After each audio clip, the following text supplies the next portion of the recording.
बहुत समय पहले की बात है। एक सुंदर सी गांव था जहां लोग खुशी खुशी रहते थे। इस गांव का नाम था प्रयागपुर। यहाँ के लोग अपने कामों में मेहनती और ईमानदार थे।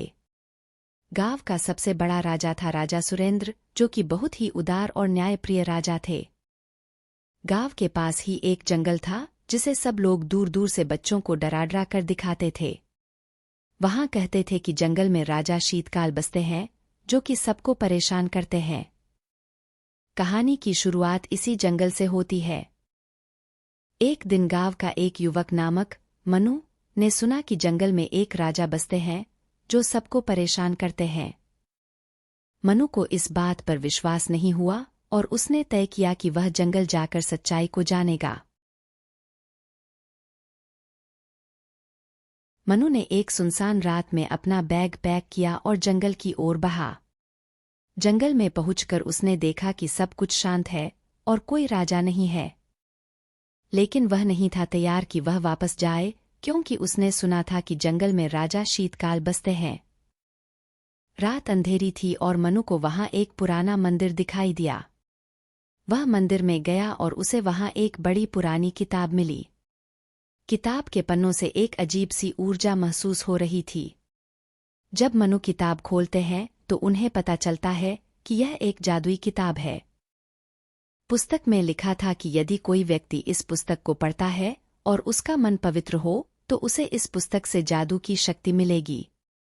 मनु का मन पवित्र था और उसने तुरंत पुस्तक पढ़ना शुरू किया। जब मनु ने पहला पृष्ठ पूरा किया तो एक जादुई आवाज सुनाई दी। तुम्हारी मुराद पूरी होगी, मनु। को हैरानी हुई, लेकिन उसने आगे पढ़ना जारी रखा। एक बड़ी सीढ़ी के बाद उसने एक सुंदर सा राजा देखा जो सफेद हथियारों के साथ उसका स्वागत कर रहा था। राजा ने मनु को बताया कि वह राजा शीतकाल थे, परंतु उन्होंने अब तक किसी को भी कहीं परेशान नहीं किया था। राजा ने मनु से कहा, तूने मेरी यह जादुई पुस्तक पढ़ी है और अब तुझे एक कठिन परीक्षा देनी होगी। यदि तू उसे पार कर लेता है तो मैं तुझे एक विशेष उपहार दूंगा। मनु ने स्वीकार किया और राजा ने उसे एक दिव्य प्रदेश में ले जाया जहां एक विशाल द्वार था। द्वार के पार एक अद्भुत वन फैला हुआ था। राजा ने कहा, तुम्हें इस जंगल में जाना होगा और एक राजा से दोस्ती करनी होगी। मनु ने जंगल में प्रवेश किया और वहां उनकी मुलाकात एक अद्भुत सुंदर स्त्री से हुई। मनु को वह महिला बहुत पसंद आई और दोनों में दोस्ती हो गई। एक दिन जंगल में घूमते समय मनु को एक पेड़ के ऊपर चमकता हुआ एक विशेष रत्न दिखाई दिया। उसने मणि को छूने की कोशिश की, लेकिन एक अजीब ऊर्जा ने उसे रोक दिया। वह रत्न छोड़कर चला गया। कुछ दिनों बाद उसने वन से बाहर निकलकर राजा के पास वापस जाने का निर्णय किया।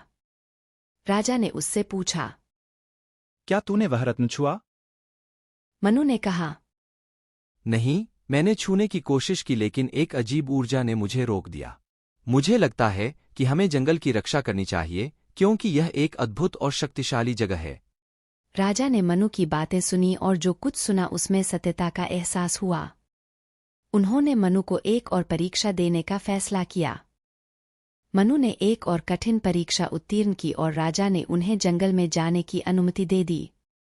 मनु ने जंगल की रक्षा के लिए एक विशेष सेना तैयार की और उन्होंने राजा सुरेंद्र को जंगल की रक्षा के लिए आमंत्रित किया। इसके बाद राजा शीतकाल और राजा सुरेंद्र ने मिलकर गांव को और वन को एक दूसरे के साथ जोड़ दिया। वे सभी मिलकर खुशहाली और शांति में रहने लगे। इस कहानी की सबसे महत्वपूर्ण सीख यह है कि हमें दूसरों के साथ मिलकर रहना चाहिए और एक दूसरे की मदद करनी चाहिए। हम सब मिलकर काम करेंगे तो हम सबको सुख समृद्धि मिलेगी। इसके बाद गांव वाले बच्चों को दूसरों की मदद करना और एक दूसरे के साथ मिलजुल कर रहना सिखाते हैं। परिणामस्वरूप गांवों और जंगलों में सुख समृद्धि का माहौल बना रहता है। शीतकाल का राजा एक ऐसी कहानी जो सिखाती है कि हम सहयोग और समर्थन से ही सभी कठिनाइयों को दूर कर सकते हैं और हमें दूसरों का समर्थन करना चाहिए। इस कहानी से हर किसी को कुछ नया सीखने को मिलेगा और हर श्रोता इसमें लीन हो जाएगा।